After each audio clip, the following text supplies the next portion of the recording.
Hello and welcome to Chehal Academy. We are going to cover in this video what is food chain and what is food web. So let us start. What are we going to discuss? हम लोग बात करेंगे food chain क्या होता है. देखिए ecosystem के अंदर एनर्जी ट्रांसफर होती है. एनर्जी ट्रांसफर होने के लिए देयर आर डिफरेंट टाइप्स. तो हम लोग बात करेंगे फूड चेन से कैसे एनर्जी ट्रांसफर होती है.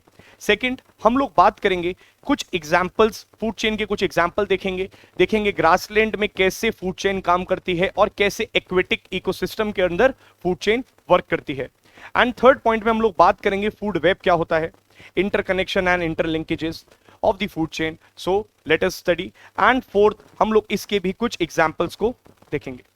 Late us begin and understand what is food chain. Food chain एक लीनियर चेन है, एक तरफा चेन है, where one organism is eaten by another organism. क्यों एक ऑर्गेनिज्म दूसरे ऑर्गेनिज्म को खाता है? बिकॉज याद रखिएगा the basic and the very fundamental thing for every organism is energy, क्योंकि सोर्स ऑफ एनर्जी है वो. सेकंड, आप इस इमेज में भी देख सकते हैं what is a linear food chain. Food chain हमेशा लीनियर रहती है. आप देखिए प्रोड्यूसर्स वो होते हैं जो अपनी एनर्जी को खुद सिंथेसाइज करते हैं. कैसे सिंथेसाइज करते हैं? बिकॉज सन से डायरेक्टली फोटोसिंथेसिस के माध्यम से वो एनर्जी को कन्वर्ट करते हैं और ये एनर्जी को कंज्यूम करते हैं primary consumers. For example a grasshopper in grasslands. फिर इसके बाद frogs will eat the primary consumer और फ्रॉग्स को चेन में, फूड चेन की भाषा में या फूड चेन के लेवल पर सेकेंडरी कंज्यूमर बोला जाएगा. Then this frog is again eaten by a snake. Snake tertiary consumer के रूप में फूड चेन की पोजीशन में आएगा. And last hawk. एक हॉक स्नेक को ईट करेगा और अपनी एनर्जी को ड्राइव करेगा, उसको हम बोलेंगे द फाइनल कंज्यूमर. तो देखिए आप कैसे एनर्जी प्रोड्यूसर से स्टार्ट होके फाइनल कंज्यूमर तक पहुंची. इसी प्रोसेस को हम लोग फूड चेन बोलते हैं. एंड जब ये हॉक की भी डेथ हो जाएगी, सो फाइनली फूड चेन के प्रोसेस में अंत में आते हैं डीकंपोजर्स, जिनको हम सैप्रोट्रॉप्स के नाम से भी जानते हैं.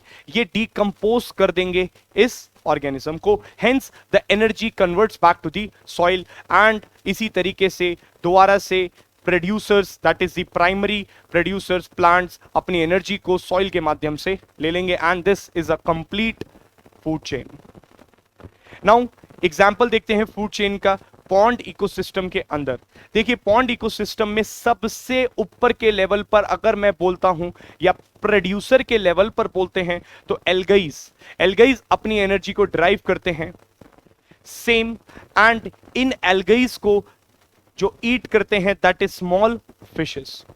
ये स्मॉल फिशेस को लार्ज फिशेस करती हैं और इन लार्ज फिशेस को fish eating birds finally consume करते हैं और अपनी एनर्जी को डिराइव करते हैं. And at the last when the birds die, decomposers इनको भी डीकंपोज कर देंगे. Now let us understand food web क्या होता है.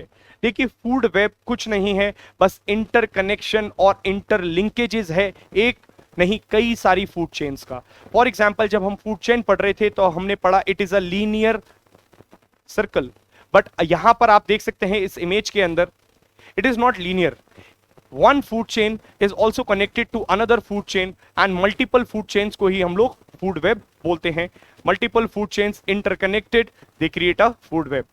फॉर एग्जाम्पल ग्रासलैंड्स के अंदर आप देख सकते हैं, अगर आप इस इमेज को ध्यान से देखेंगे, एक हॉक चाहे तो रैबिट को भी ईट कर सकता है, चाहे तो माउस को भी खा सकता है अपनी एनर्जी को पाने के लिए, और चाहे तो डायरेक्टली स्नेक को भी खा सकता है. बट अगर मैं आपको फूड चेन और फूड वेब के बीच में एक डिफरेंस बताऊं कि फूड वेब क्यों इतना ज्यादा इंपॉर्टेंट हो जाता है इकोलॉजी के अंदर, तो आप ध्यान से सुनिए. ग्रासेस प्राइमरी प्रोड्यूसर हैं. प्राइमरी प्रोड्यूसर के पास आया ग्रास हॉपर.